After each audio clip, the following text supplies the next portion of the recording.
Chapter 1 Melusa. The land in which the High King's providence resides is known as the Kingdom of Melusa.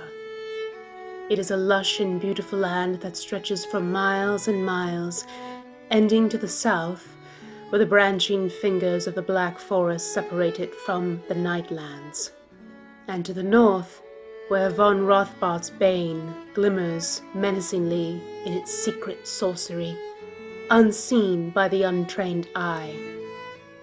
To the east lay the mountain ranges of the dwarves, little men who tunnel in secret places and built the only path that leads under the hills and takes you into another kingdom altogether. 7 such dwarves built that tunnel long ago, before the kings set up dominion on their thrones.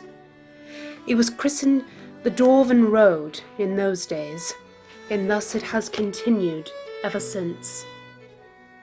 Within the kingdom of Melusa, there are several princedoms that lay scattered across the countryside. Each has its own lord and master of their keeps, but all pay homage and tidings to His Majesty, the High King.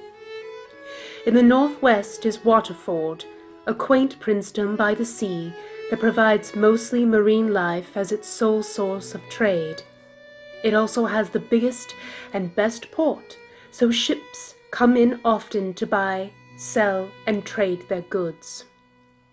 Prince Eric is currently in line to inherit the succession of its princedom.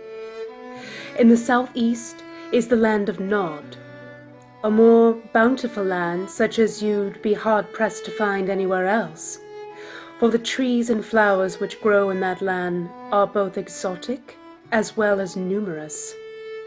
Their trade comes primarily from the spinners in that part of the country, who take their weaving inspiration from the glorious bouquets and foliage they see on a daily basis.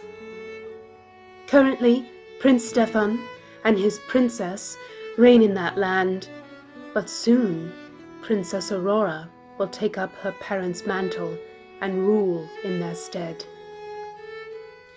In the sprawling south, behind the foreboding trees which hides them, lay the Nightlands, a much darker and mysterious land that is so overrun by wild and untamable things that it took 2 lords to govern them.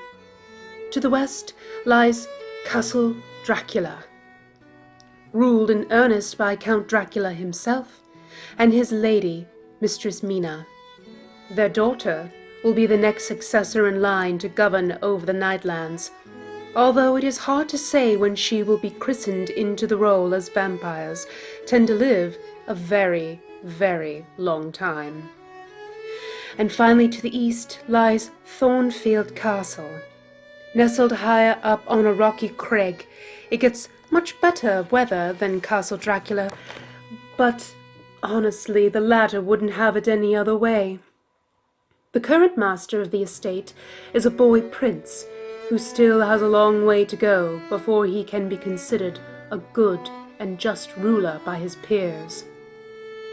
Trade is not necessarily something that is required of the Nightlands, the domain, being what it is, so vast and dangerous to navigate, makes it nearly impossible. Instead, the High King asks only that the 2 governors keep their peace within their keep and not let too many wild things escape from their forests to the wide outcroppings of Melusa itself. And finally, there was the Shaman forests that lay just west of the High King's castle. Ages ago, when the false High King took up his seat on the throne of Melusa, King Miliardo I tried to overtake the wild tangle of forest and put its people, who he haughtily called savages, under his rule. The battle that ensued between the kingdom of Melusa and the tribes that lived there was short but bloody. Slowly the troops of the High King trickled back to their lord, battered, broken, and mortally wounded. Some people spun such tales of devilry that was enough to put fear into the hearts of King Miliardo's court. The tribes, it seemed, had better knowledge of the forest than any of King Miliardo's soldiers. They hid in trees and ponds, and snuck up on you when one wasn't looking. Indeed, one captain reported slipping away to relieve himself, and came back to find his whole platoon of 5 men dead, their throats slit from ear to ear. In the end, King Miliardo was forced to retreat, and no one attempted to capture that land since.